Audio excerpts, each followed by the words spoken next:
next, we'd like to welcome our first guest on Forward Thinking, Soledad O'Brien, award-winning journalist, speaker, author, and philanthropist, also the CEO of SOB Productions, and advisory board member of the Professional Collegiate League. Soledad, thanks for joining us today. Hi, thanks for having me. How's life?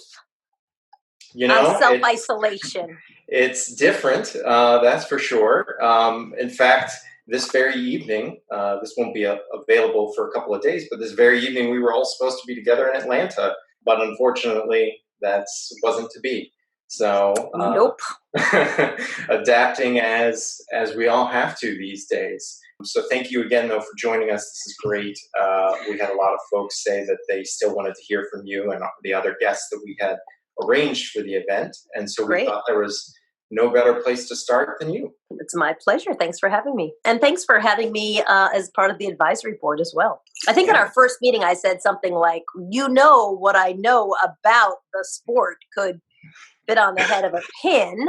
But I'm really glad that you really clarified kind of what we're doing. And honestly, it's a real honor to be asked and to be part of this organization.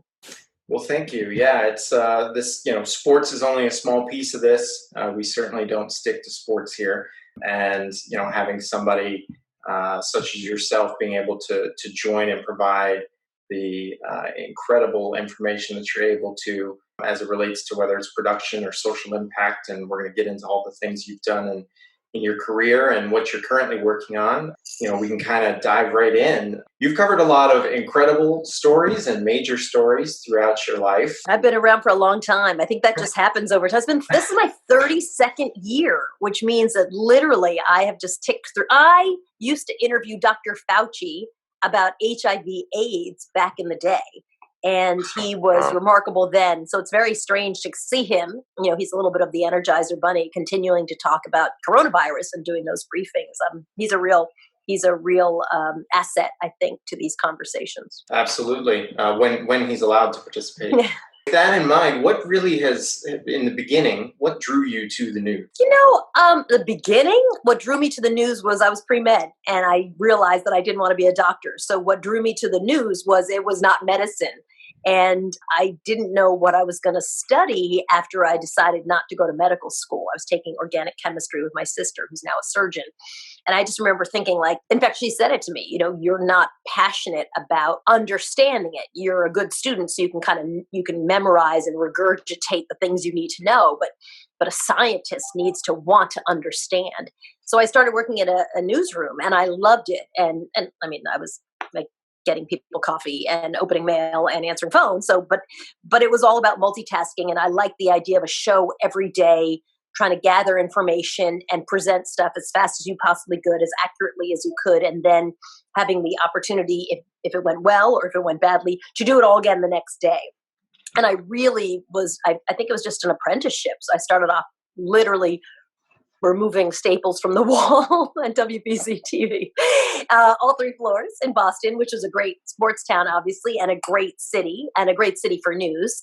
And then really trying to think about, what could I do? What was I interested in? And I loved reporting. I liked kind of being on the front lines of getting information, went to work in network news at NBC News, went to be a local reporter at KRON-TV in San Francisco, another great market to figure out how to be a reporter. Thank God it was before the internet, or really just as the internet was starting. So there was no kind of humiliation on social media for all the mistakes that I made. Merciful God. And then you kind of realize storytelling and for me, I think elevating people's stories, right? Taking a point of view and not worrying about whether it was popular or not, but sort of saying this is a story that deserves attention and deserves to be told. Really found a lot of power in that. I just really liked being able to do that. You've covered a number of very powerful stories throughout the last couple of decades.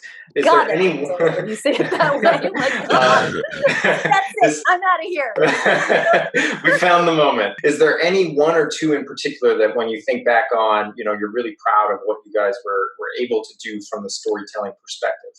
Yeah, I think Hurricane Katrina, we spent a lot of time in the city of New Orleans. And I think I was kind of, when I was a reporter locally, I was a good, solid reporter, but I don't think I really connected the dots in trying to understand social justice and fairness. And so a lot of the stories that I covered, I think I just looked at like a woman. We had a lot of women actually who would kill their kids, and drown their kids. And I didn't think of it like what's happening in society, right? It was just like, wow, this person over here, terrible thing, it's crazy. Or this kid shoots this kid, or this mom's kid, this bad thing happens, as opposed to trying to think about a system that is failing people, or a system that's not working. And I think Katrina was the first time that I really, really, really fully understand. And I think I was a perfectly competent reporter, but understood that, like, if you thought you were reporting on a storm in Katrina, you were an idiot. You weren't. You were reporting on a failed system for a whole bunch of people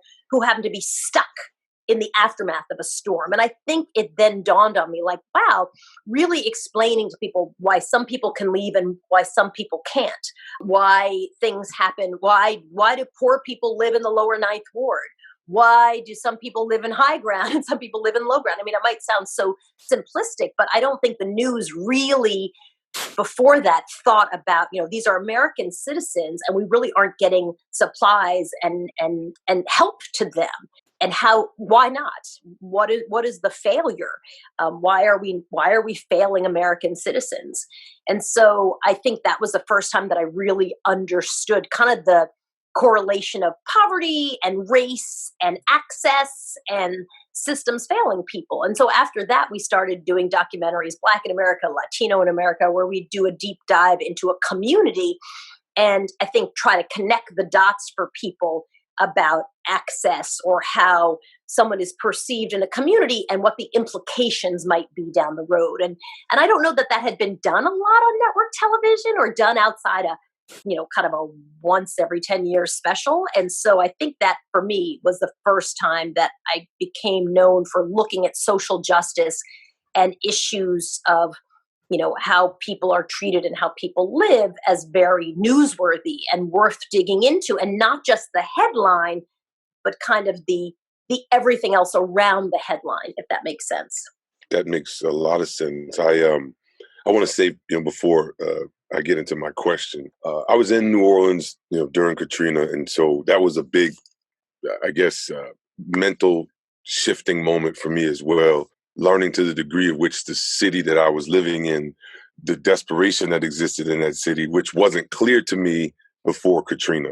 And again, you go to New Orleans as a 21-year-old draft pick, you don't see it the same way as the reality, I guess, would show. And also for me in news, that news could be of service, right? I felt like what we did very well. I remember we were coming back through the Baton Rouge airport, because obviously the main airport in New Orleans proper was closed, and we got a standing ovation.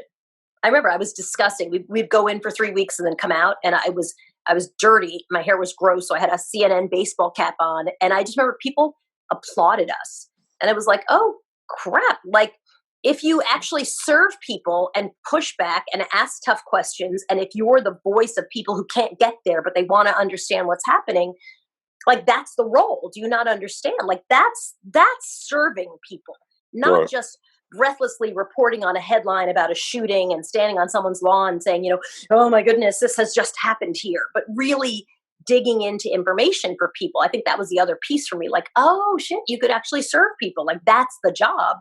Right. What's the most important part of telling stories, in your view, just in terms of how you contextualize some of the stories that you tell, and what goes into that decision making process of I'm gonna tell this story. I choose to go with this narrative. We're working on a story right now in Seattle. So we started shooting before the coronavirus, and then of course Seattle became the first city. We're doing a story on homelessness, and I think storytelling is about digging into an individual's, like getting the detail on one, right? It really is. But how do you, because it's a story about public health, it can't just be the story of one person, or it can't just be this one homeless family. It has to, again, be about the macro. What is happening to homeless people? What do you do for people who are in crisis when a crisis now hits? Another crisis layers on top. So that's the documentary we're shooting right now. So I think for me, good storytelling is, I always tell my staff, like, God is in the details. Like, if the woman waits in line for 17 hours, or she blows her tire and it's going to cost her $150, but she has $35.26, right? I want to know the detail, because that's what drags you into understanding someone's life, not the broad strokes. She had car trouble, or, oh, this thing happened over here. You need to feel and walk through people's challenges. And so for us, it's always God is in the detail, but then how do you undergird that with enough data that makes it relevant to the bigger story? It's not just this homeless family. It's interesting. So this family we've been following has been living in their car. They finally get housing. They're terrified because housing now means they're exposed to other people in the middle of the coronavirus crisis, right? And so being there when someone's having a panic attack about, like, I'm leaving my car, but is it now worse to not be, at least in your car, you know who you're around? It's a really challenging thing. And I think it's that. I think it's just God is in the detail, and you have to know a story well enough to really understand. It's not someone was married for a lot of years. I want to know exactly how many years and how many months and how many days, right? That's someone who can say, I've been married for 16 years, 4 months, and 8 days. That tells you a different story than, wow, they've been married, almost 20 years. So I think it's just detail. For those that might follow you on Twitter, which there's about 1.1 million people that do. We're almost at 1.2 because I've been just aggressively going after people. I think that helps. Yes, well, the rounding on Twitter, at least on our end, we can only see the 1.1 still, but good to hear.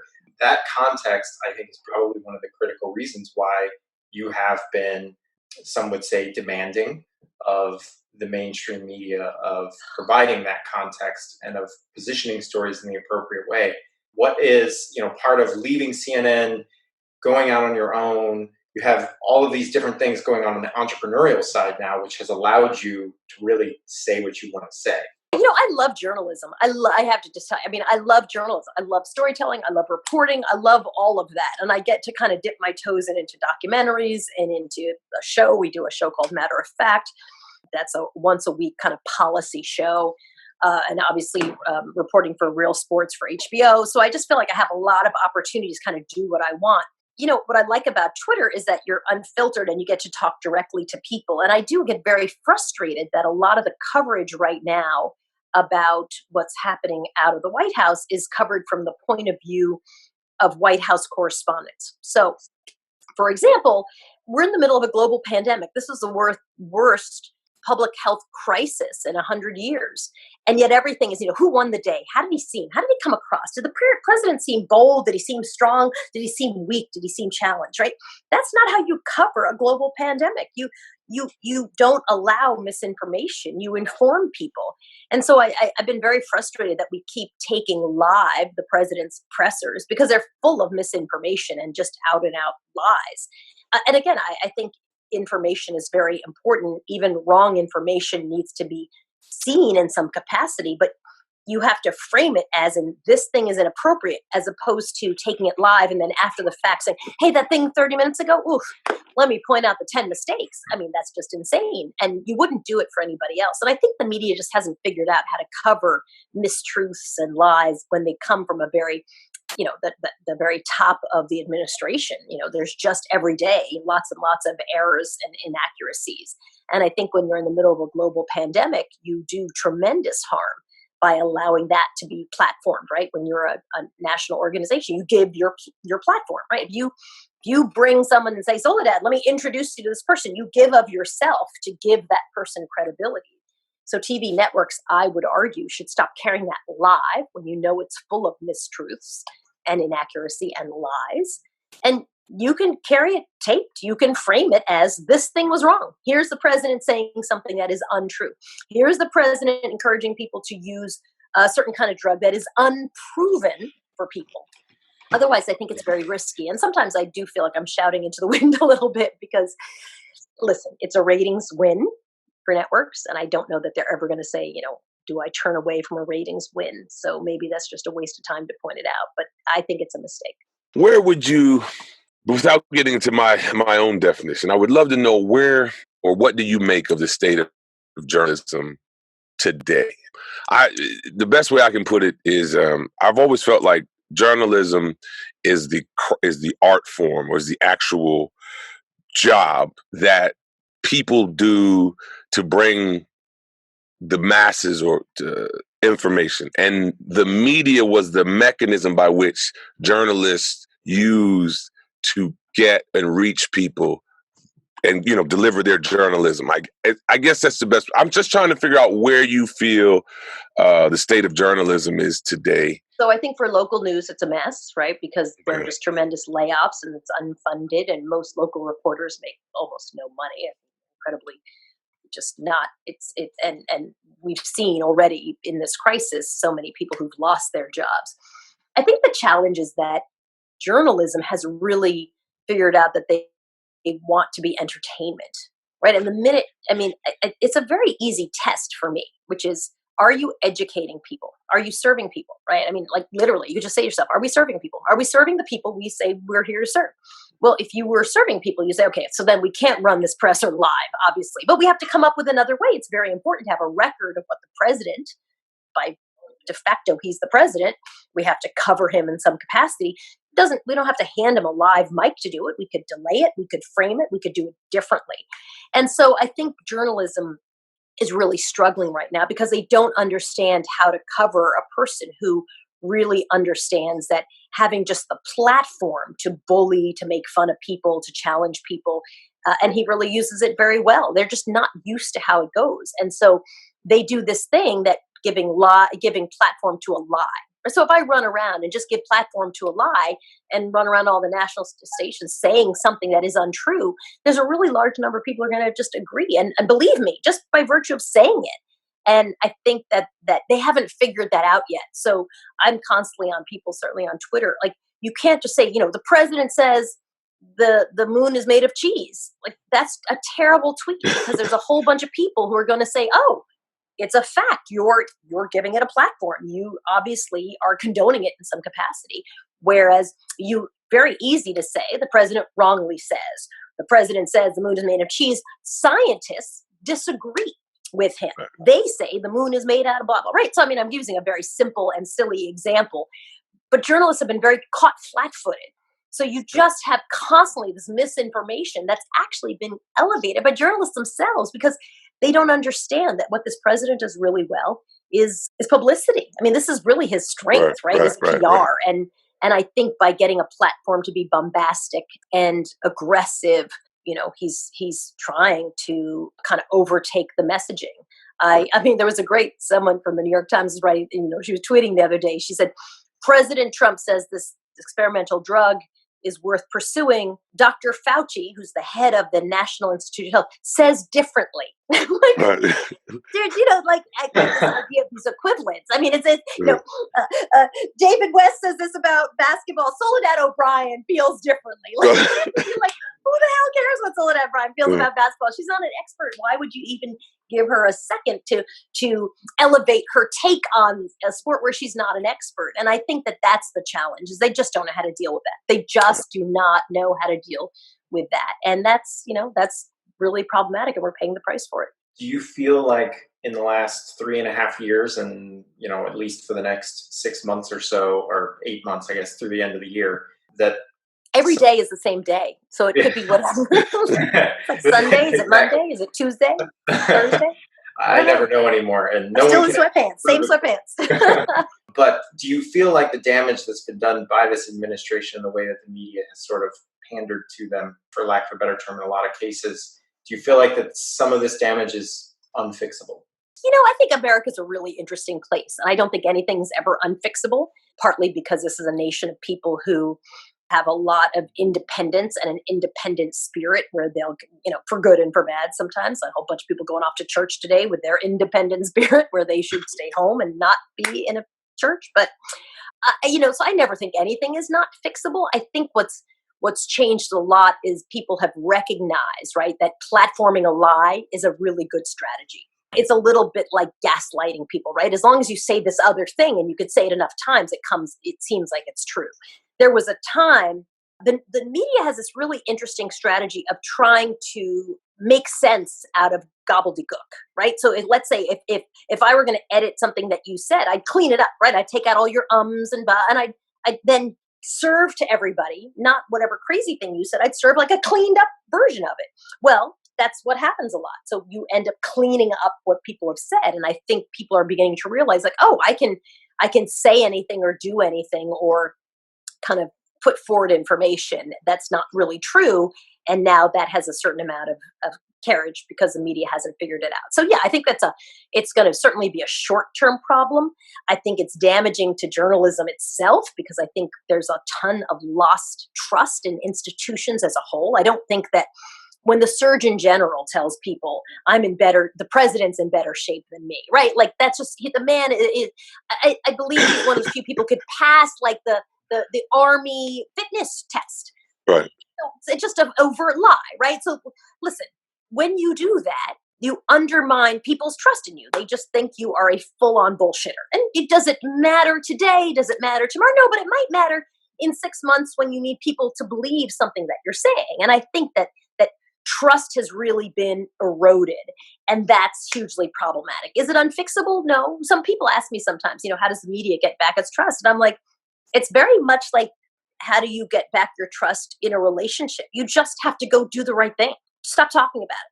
Just go do it. Just do it. And then tomorrow do it again and the next day. And then at some point, 2 years down the road, someone looks back and says, that person's really trustworthy. But you can't just talk about all that you're doing and tell people you're trustworthy.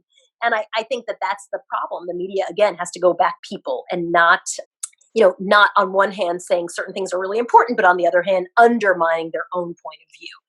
And I don't think these things are any more complicated than that. Just have to do it. You have to say it. We're here to serve the public and just do it. In terms of getting to start your own banner, which originally Starfish Media Group, now SOB Productions, which is sometimes Soledad O'Brien, because something's very serious. I feel like SOB is very sassy. I like, but which are obviously my initials. Someone gave me a lot of shit about that. They're like, "Why SOB?" I was like, "Soledad O'Brien, what's wrong with you?"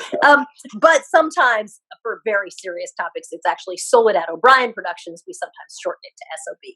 Yeah, it's been fun. I like it. I've enjoyed being a CEO, and I don't know that I knew what it meant my first year and a half. And I'm guessing that's probably also why you have the apostrophe in your logo to make it more indicative of this is your initials. But so you guys just released a really, really good documentary, Hungry to Learn. Yeah. Was interested in terms of how that came together and what was your motivating factor to talk about this project, which is around food insecurity, particularly amongst college students. We were talking to a researcher, actually, a woman who's a professor, and she said that she had a bunch of journalism students, and they had a little journalism office, tiny. I mean, I'm trying to look like maybe 10 feet by 8 feet, little office.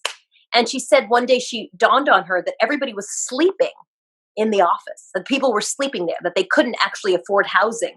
And so they were just sleeping in this journalism office, and she didn't know what to do. She didn't want to rat on them, but at the same time, she absolutely couldn't allow them to stay in the office. And we started looking into research around how many students were housing insecure and food insecure. We met up with this researcher, and we realized, and she said it actually, she said, we thought this might be a very sad story of a handful of students who just due to terrible circumstances couldn't eat. And then they did a poll in a huge number of academic institutions, and they've actually grown that number tremendously now from when that was 2 years ago. And they found that 50% of students claim to be food insecure at some point over the last 30 days. And she's like, oh my gosh, like that's an insane number. This is not a handful of students where, wow, that's just a sad thing. And so we decided to do a documentary that would look at 4 students as they try to navigate their experiences. One is a young Latino kid, 2 parents, they're just poor, paying off their own loans. He's in the military, and he's trying to figure out how do you get through and not take on so much debt, but also make sure that you can afford your rent and to eat. One's a young woman who's homeless in New York City, living in a homeless shelter. One is a woman from the Midwest who's trying to navigate her family going through huge financial issues while also finishing college. And then another girl kind of in rural Pennsylvania whose parents are out of the picture, who has to work. And you realize, I mean, I know these girls and the young man very well. Like this, they're not unusual. I mean, I wish I could say like the 4 of them, woo, we dug and found 4 really unusual stories. It's not. For most students, it's really, really hard. There's a handful for whom their parents are paying for everything. But for most students, college is very, very expensive. and it's very hard to get some kind of aid to work and be able to feed yourself and pay for your housing. And so, especially if you grew up in a family where you sort of need college because you want to move out of the working poor, if you will, into a more, solid career that's going to pay you better over the years, you really financially are stuck and struggling. I mean, now, especially with coronavirus, it's a really challenging time. So it was a doc that looked at these students who are really remarkable in their efforts to get to and through, but just how hard it is. And some people said to me, well, everybody can eat, ramen going through college. And I was like, it's not really that. I mean, they don't eat. They literally do not eat any food, and they rely on all these food pantries. Interesting, even when I was touring colleges, my two daughters, one's a freshman now, one's just finishing her senior year, people point out the food pantry on campus, which I mean, I guess is great, but also, as the woman researcher in our doc says, like, food pantry is not the answer. A food pantry is just an indication that you have a problem you're trying to solve, but back to systems and not looking at food pantry. Whew, now some people who are hungry can eat. It's amazing, I think, that people donate their food and their time and their energy and their money to the food pantry, but it's also a very bad sign. Yeah, I thought great, very well done, first of all. Thank you. Incredibly sad. I don't know that I was in the right state of mind to watch something like this. But one of the more interesting things I found was how you all talk about the food contracts that are on these campuses and how they are so valuable at this point that the contractors winning the bids then build sponsored and branded student centers driving traffic to these places where they are selling the food. Well, and wellness centers, right? I mean, because as you know, it's about a relationship, right? It's about kind of getting a toehold into an area. The thing that surprised me as someone who, when I was in college 75 million years ago, you just kind of waited in line with a plate and someone, plunked food onto your plate, was how much stuff costs. Like a sandwich is $10, $12, $8. I mean, it's expensive. And I live in New York City, and I'm like, wow, that's kind of what, like, if I went to a deli to get a sandwich every day as a working person making a salary, that's what it would cost me. $8 sandwich, a buck something for chips, a soda, whatever. You're looking at 10, 12, maybe $15 per meal. It's a lot of money when you're a student. And again, I think a lot of schools offer a meal plan that covers some meals, but not all meals. That's a little bit of a difference. And also, there's a little bit of an arms race for cafeterias, whereas people want to know. I'm looking at, at schools with my daughter, right? They're like, this is the sushi bar. Over here on Tuesdays, we have, taco, make your own taco. Pizza night every Wednesday night, like food and how it's delivered, and that it's now a social center versus everybody just eats whatever we make. It's very different nowadays. And it's really how schools differentiate themselves. So the idea that the food providers are kind of jumping in to charge a lot of money for that food service, but also figure out if they can build a wellness building, what's the relationship that they can leverage off of, is not a surprise. And not to get too far ahead of ourselves, because we're still going to get to the PCL, but talking about some of the misalignment that exists within college campuses, you also touched on in the project how the schools are not incentivized to change this because they're getting huge contracts from the contractors. And they're getting buildings built for them. And school's expensive. And why would you want to pay? I mean, we have one scholar. We run a small foundation that sends girls to school. And they offered her 21 meals a month. 21 meals a month is nothing. I mean, now that we're all stuck at home in coronavirus, right? You're really like, oh, that's 1 week of meals. Okay, let's pretend you skip breakfast altogether. It's not that much. And this is a young woman who's in class 4 or 5 hours a day.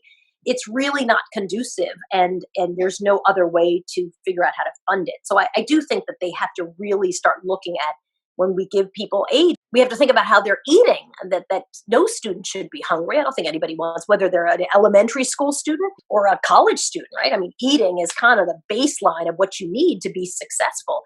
And I do think it's really problematic. And these colleges are very, very expensive. Many of these students talk about they'll leave college in debt, $60,000, $70,000.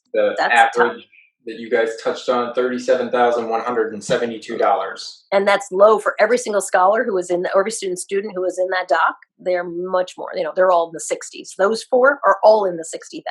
Some people can pay for it, right? And their parents are going to pay for it. But it's another way in which it just seems like the system is unfair. And we have to figure out ways to make the system work for everybody.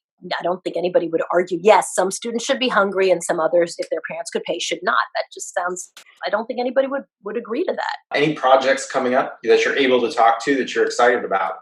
Yeah, so we're in the middle of shooting for Real Sports. We're on hiatus, of course, like everybody else with coronavirus, but we're doing a really interesting look. Probably, all the stories are sort of 12 to 15 minute long pieces that will look at the sport of hunting for pests, which means I got to try to figure out how to catch a python, which I would not recommend anybody do. And then, for matter of fact, we continue to take a look.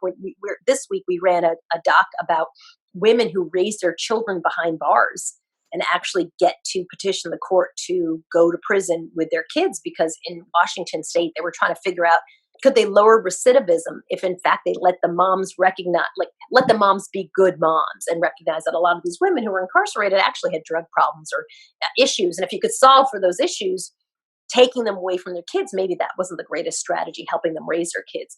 So that was an interesting project that aired today on Matter of Fact. So, it's been great. I'm glad to be out of the breaking news business, because I cannot imagine standing there in presidential pressers every day and really having a chance to kind of look at the longer view on what's happening in the world. So yeah, we've always got a lot of stuff cooking.